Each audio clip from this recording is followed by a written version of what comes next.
Buenos días, queridos míos, ¿cómo estáis? Podéis sentaros. Bienvenidos a Coronaphilus, tu canal de filosofía, si quieres acercarte a este fantástico saber, o si en estos días estás muy aburrido en casa porque no sabes qué hacer, como si algún virus extraño te estuviera obligando a quedarte ahí confinado y dices, ¿qué hago con este tiempo? Pues no sé, voy a intentar culturizarme y reflexionar un poco. En este capítulo de aquí os voy a contar un poco sobre la ética de Immanuel Kant.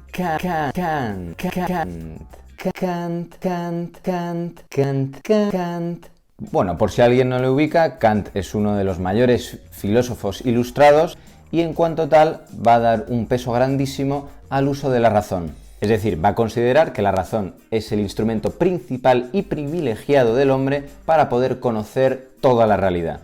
La razón tiene un uso teórico cuando es utilizada pues para conocer la realidad que tenemos a nuestro alrededor y tiene un uso práctico cuando está dirigida a saber cómo debemos comportarnos en las distintas situaciones. Responde a una de las tres grandes preguntas de las cuales, según Kant, debe ocuparse la filosofía, que es ¿qué debo hacer? La rama de la filosofía que se encarga de estudiar precisamente el comportamiento humano es la ética. Kant va a afirmar que existen dos tipos de éticas en función de cómo valoran, cómo consideran dicho comportamiento humano. En concreto va a distinguir entre dos grandes éticas. En primer lugar están las éticas que identifican un bien y por lo tanto todo el resto de nuestro comportamiento deberá estar orientado hacia ese bien. Por ejemplo, aquellos que piensan que el bien más grande que puede tener el hombre es el placer. Por lo tanto, si yo quiero saber cómo me tengo que comportar en cada situación, lo que tendré que hacer es buscar aquello que me dé más placer. Y el otro tipo son aquellas éticas que lo que buscan, diríamos, es más bien unas normas que puedan ser aplicables. Me explico. No un bien en concreto, sino unas leyes que a mí me guíen, me orienten en mi obrar. Las primeras las llamará éticas materiales, las segundas las llamará éticas formales. Vamos a ver con detalle cada una de ellas. Bueno, como hemos dicho, por un lado tenemos las éticas materiales y por el otro lado las éticas formales. Las éticas materiales, como hemos dicho, son aquellas que identifican un bien concreto. Nos puede valer el ejemplo de la felicidad. La felicidad sería el bien supremo y entonces todas mis acciones serán buenas o malas en función de si me proporcionan ese bien. Puede ser la felicidad, puede ser el placer. Por el contrario, las éticas formales, como ya hemos dicho, no identifican un bien concreto, sino que nos va a dar una regla que poder aplicar. Las primeras, las materiales, son empíricas, es decir, a posteriori. ¿Qué significa esto? Que para saber si nos llevan a ese bien o no, es decir, si son buenas o no, tendremos que esperar a comprobarlo en la experiencia. Por ejemplo, yo pienso que lo mejor es aquello que me hace feliz. Pues solo sé si una cosa me hace feliz cuando lo hago y lo compruebo. Por el contrario, en las éticas formales yo conozco lo que está bien a priori, es decir, antes de decidir yo ya sé cuál es el bien y por lo tanto qué es lo que tendré que hacer. En las éticas materiales se formularán imperativos hipotéticos. ¿Qué quiere decir esto? Esto quiere decir que te da indicaciones de lo que tienes que hacer, pero van a depender de las circunstancias. Es decir, haz aquello que tenga mejores consecuencias. Pues dependiendo de la situación será hacer esto o será hacer aquello otro. Sin embargo, por el otro lado, las éticas formales formulan imperativos categóricos. Es decir, que como tiene un valor en sí mismo aquella acción que estás realizando y no está en función de otra cosa, de obtener otra cosa, se aplicará siempre y a todos los casos. En último lugar, nos encontramos con que las éticas materiales son heterónomas. Fijaos qué palabrejo. Esto quiere decir que obtiene su criterio de fuera, yo tengo que buscar algo de fuera que me dice lo que está bien o mal, y sin embargo en las éticas formales son autónomas, es decir, que yo solo soy capaz de saber qué es lo que está bien y lo que está mal, no necesito nada que me lo confirme. Para todos aquellos que conozcáis algo básico de la filosofía de Kant, podréis deducir que la ética que él va a buscar va a ser una ética formal. Por lo tanto, una ética a priori, una ética a la que cualquiera pueda llegar simplemente utilizando su razón. Momento reflexión. Claro, por un lado esto es interesantísimo. ¿A quién no le gustaría que hubiera una serie de valores éticos que dices, esto es un bien y esto lo podemos reconocer todos como un bien? No hay dudas, aquí nos ponemos todos de acuerdo y está clarísimo lo que hay que hacer. Lo que vemos constantemente es gente que se pelea, hay dudas, debates, polémicas, porque multitud de veces unos piensan que hay que hacer una cosa y otros otra. No me parece ninguna tontería desear que hubiera criterios con los que nos pudiéramos poner todos en común. Y por otro lado, otro aspecto por el cual buscar esto puede ser interesante es porque muchas veces a la hora de decidir nos da vértigo. Tenemos que tomar decisiones complicadas. Muchas veces pensamos que sería más fácil si nos dieran ya la receta de tú lo que tienes que fijarte es en esto, esto y esto, y tú lo aplicas y ya está, sería más fácil. Lo que vemos es que luego la vida es más complicada. Así que vamos a estudiar cómo lo busca, qué pasos da y a dónde llega. Muy atentos, no os los perdáis. Entonces, el proceso de reflexión de Kant es el siguiente. Lo primero será preguntarse, vamos a ver, ¿de qué tipo de cosas podemos decir que son moralmente buenas? Normalmente en nuestro día a día decimos de muchas cosas que son buenas o malas. Me he tomado una hamburguesa buenísima. Este jugador es buenísimo. Este móvil es malísimo. Lo decimos constantemente. Ahora, de estos objetos no pensamos que son moralmente buenos, es decir, no consideramos que habría que premiarlos porque se han comportado muy bien. Por ejemplo, estoy seguro de que vosotros, al igual que yo, podéis pensar en algún futbolista que es muy bueno y sin embargo como persona consideramos que es totalmente deleznable, asqueroso, vomitivo, antieducativo. Bueno, se entiende, ¿eh? Por lo tanto, las cosas no pueden ser moralmente buenas ni malas. Esto se referirá a los hombres. ¿Por qué? Porque los hombres tenemos voluntad. Tenemos la voluntad que consiste, dicho rápido y mal, en nuestra capacidad de decidir. Como yo decido hacer una cosa u otra, yo puedo ser mejor o peor. Alguien me puede considerar buena persona o mala persona. Si queréis os lo digo con más exactitud buscando en el libro donde Kant habla de esto, que es La fundamentación de la metafísica de las costumbres. Que os preguntaréis, ¿pero cómo puede llamar así a un libro? Y yo pienso, sin embargo, que si lo lees tiene gancho, tiene punch. Fundamentación de la metafísica de las costumbres. No, bueno, en realidad el título tiene mucha enjundia, pero solo para entender el título habría que grabar casi otro vídeo. Dice así Kant: ni en el mundo, ni en general tampoco fuera del mundo, es posible pensar nada que pueda considerarse absolutamente bueno a no ser tan solo una buena voluntad. Es decir, lo único que puede ser absolutamente bueno es la buena voluntad. ¿Por qué dice absolutamente bueno? Pues porque hay otras características o aspectos del hombre que pueden ser buenos. Por ejemplo, la inteligencia. Decimos que tener inteligencia es una cosa buena. Y sin embargo, dice Kant, no es absolutamente bueno, porque una persona muy inteligente puede utilizar esa inteligencia para fines malvados. Puede utilizarla con su voluntad. La voluntad es como el que está dentro de la máquina guiando. Pues es solo la voluntad lo que puede ser absolutamente bueno. Claro, una vez sabido esto, nos queda preguntarnos ahora, vale, ¿y cuándo una voluntad es buena? Absolutamente buena. Dirá Kant, una voluntad es buena cuando actúa por deber. Este paso es importante, así que vamos a verlo con atención también. Vamos a ver el valor que tienen las acciones según la teoría de Kant. Las acciones, según el filósofo prusiano, pueden ser o contrarias al deber o conformes al deber. Una acción contraria al deber es aquella que va contra lo que se debería hacer. Un ejemplo de una acción evidentemente contraria al deber sería ir por la calle y matar a otra persona solo por diversión propia. Por el otro lado tenemos las acciones que son conformes al deber. Pero ojo a este momento porque Kant va a decir que no es suficiente hacer acciones conformes al deber, que es lo que debemos hacer, porque las acciones, aunque estén bien hechas, las podemos hacer por distintos motivos. Las podemos hacer guiados por la inclinación, es decir, por nuestra sensibilidad, porque nos sentimos llamados a eso, dirá Kant, por buscar nuestra propia felicidad, o podemos realizar las acciones por deber. Es decir, porque nosotros sabemos que eso es lo que debemos hacer. Por ejemplo, yo puedo ponerme a estudiar la teoría de Kant porque me apetece muchísimo, porque pienso que mi vida va a ser mucho mejor estudiándola y entonces por eso estoy un 23 de agosto leyéndome la crítica de la razón pura, o puedo hacerlo porque es mi deber, porque tengo que estudiar y aprobar esta asignatura y sacar adelante el curso, lo cual incluye aprobar los exámenes de Kant. Es mi deber hacerlo. Evidentemente, para Kant, las acciones buenas serán aquellas conforme al deber, pero que las realizamos por deber, es decir, porque sabemos que ese es nuestro deber. Un ejemplo clásico que utiliza el mismo Kant, que se ha hecho muy famoso para explicar esto, es el ejemplo del mercader. Según este ejemplo, pone Kant la situación de un mercader que está intentando vender un producto y que siempre es honesto.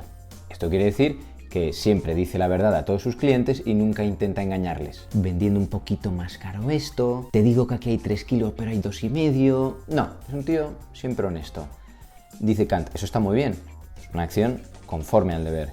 Y sin embargo, no necesariamente va a ser buena, porque quizás este mercader está siendo honesto solo para crearse una buena fama entre la gente y así que vaya más personas a comprarle porque dicen, mira qué honesto es, así voy a comprarle. Dice Kant, ojo, porque entonces no sería bueno porque no está siendo honesto porque hay que ser honesto y es bueno, sino que lo está utilizando para conseguir su propio bien, su propio beneficio, su felicidad. ¿Se entiende la diferencia, no? Una acción hecha conforme al deber se puede hacer buscando tu inclinación o porque consideras que es tu deber. Momento de reflexión. ¿Por qué esta teoría de Kant nos puede rechinar un poco, al menos para lo que estamos acostumbrados normalmente? Claro, tú imagínate una persona que va caminando por la calle, se encuentra un mendigo en la acera, se compadece de él y le da dinero. Nosotros que lo estamos viendo de fuera pensamos, joder, qué tío más bueno, qué majo, ¿no? Aquí Kant diría, no, esto no quiere decir que sea una buena persona. Si lo ha hecho porque le ha dado pena y entonces se le ha dado el dinero para sentirse mejor, es decir, lo ha hecho por inclinación, en el fondo lo ha hecho por sí mismo, no porque es una buena persona. ¿Qué es lo que sería una buena persona? Una que sabe que es su deber ayudar a los demás y entonces lo hace por eso. Claro, ¿por qué esto nos rechina? Porque pensamos en una persona que se compadece de otro, que le mira la cara, que le da dinero, que le sonríe, le pregunta qué tal y se va, y otra persona que llega y simplemente sin mirarle se lo da porque es su deber y es lo que tiene que hacer y entonces toma, te lo doy, hola, ¿qué tal estás? Aquí tu dinero y se va. Hombre, pues nos resulta extraño pensar que la segunda persona es más buena moralmente hablando, ¿no? Y otra cuestión interesante aquí es lo que entiende Kant por felicidad. En cierto sentido se parece a lo que hoy en día entendemos muchos por felicidad. Me refiero a seguir las inclinaciones, seguir lo que a mí me sale. Y por eso si alguien va contra lo que a mí me sale y me intenta frenar, yo me rebelo porque está yendo contra mi felicidad, porque me está impidiendo realizarme y ser yo feliz. Claro, en el sentido en el que lo dice Kant, eso se convierte al final en instintivo. Uno hace solo lo que le sale y eso termina siendo egoísta. Eso no puede ser bueno. Lo que habría que ver es, claro, qué significa la felicidad para cada uno de nosotros. Y si al buscar la felicidad, nuestra felicidad, estamos siendo egoístas. Bueno, como conclusión de todo esto, podemos ver que lo más importante no es qué es lo que hacemos, sino por qué lo hacemos, lo que nos ha movido a hacerlo. A este motivo que nos mueve, Kant lo llamará máxima. La máxima que yo tengo es lo que me ha movido a realizar una acción, el principio que a mí me ha movido. Entonces, ahora podemos entender de nuevo la pregunta que traíamos. ¿Cómo es una buena voluntad? La pregunta ahora es, ¿cuáles son las máximas que mueven a una buena voluntad? O dicho de otra manera, ¿qué ley moral debe guiarnos al actuar? Recordad, tiene que ser una ley a la que todos nosotros, todos los hombres, podamos llegar simplemente utilizando nuestra sola razón. Pues la respuesta que va a dar Kant a estas preguntas es su famoso imperativo categórico. El imperativo categórico. ¿Qué es el imperativo categórico? Muy rápidamente, un imperativo es como un mandato y categórico significa que eso que te está mandando tiene un valor por sí mismo, no tiene un valor porque luego te da otra cosa, como habíamos visto en las éticas materiales. Por lo tanto, el imperativo categórico es esta ley que nos debe guiar a todos. ¿Cómo es esta ley? Esta ley que nos debe guiar a todos los hombres. ¡Dínosla ya, por favor! Kant, en sus diferentes obras, va a dar distintas formulaciones a esta ley. Os comento un par de ellas. Volvemos a nuestro libro y dice así: obra solo según una máxima tal que puedas querer al mismo tiempo que se torne ley universal. ¿Qué quiere decir esta frase de primeras tan extraña? Que lo que te tiene que hacer actuar sea una máxima, un principio que tú puedas querer que todo el mundo siempre lo cumpla. Por ejemplo, yo hago una promesa a esta persona aunque sé que no la voy a cumplir. Claro, si yo pienso, vale, ponle que todo el mundo hiciéramos eso, que todos hiciéramos promesas sabiendo que no las vamos a cumplir.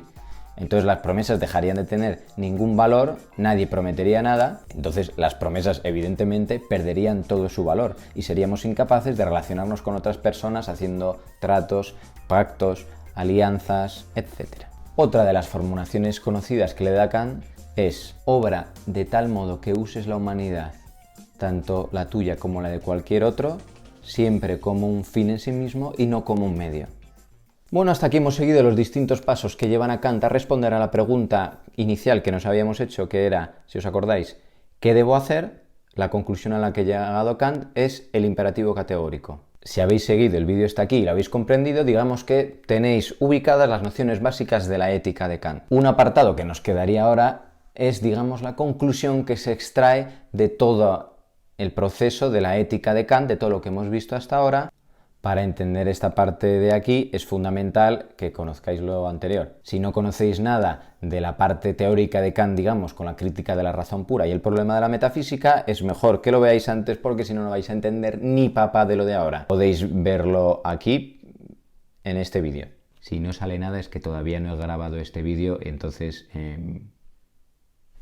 pues nada, paciencia, ¿eh?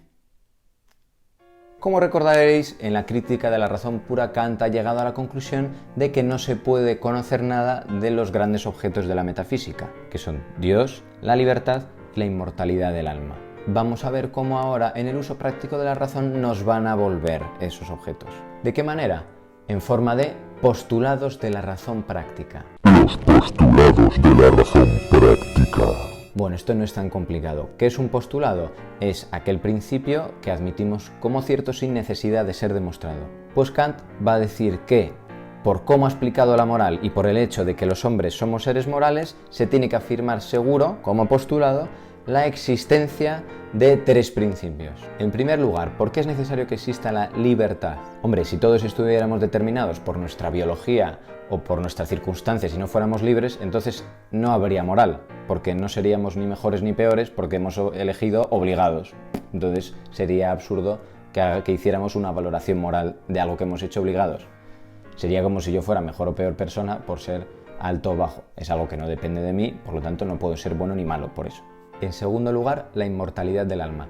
¿Cómo llega Kant a afirmarla? Porque él ha defendido que la razón exige y ordena a la voluntad que siga la ley moral. ¿Qué pasa? Que todos somos frágiles y débiles y es muy difícil que la sigamos. Necesitamos ir perfeccionándonos con el tiempo. ¿Qué pasa? Que el tiempo aquí en la Tierra no es suficiente. Para perfeccionarnos y poder cumplir la ley moral necesitaríamos un tiempo ilimitado. Eso incluye evidentemente el tiempo detrás de la muerte. Por lo tanto, para que se pueda cumplir esta exigencia de la razón es necesario afirmar que el alma tiene que seguir viviendo después de la muerte.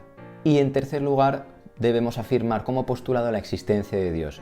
¿Por qué? A ver, como hemos visto hasta ahora, Kant ha contrapuesto el ser felices con el ser buenos. Lo importante es ser buenos, es decir, actuar por deber y no buscar nuestra felicidad. Claro, es una puñeta que nos pase eso, es injusto.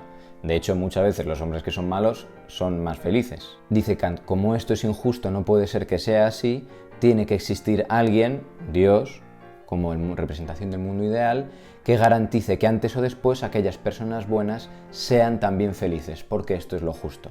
Por lo tanto, debe existir este Dios. En fin, como podemos ver, aquellos objetos de la metafísica de los que se había dicho en la crítica de la razón pura que no podíamos hablar y conocer nada acerca de ellos, puesto que no se puede hacer ciencia de ellos, vemos ahora que al menos la razón en su uso práctico puede afirmar que existen. No podemos saber nada de ellos, pero existen.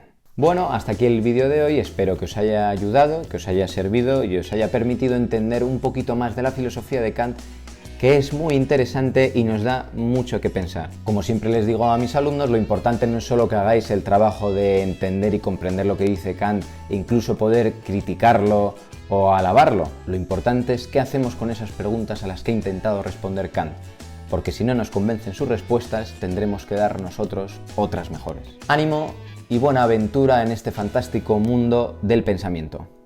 ¡Hasta la próxima!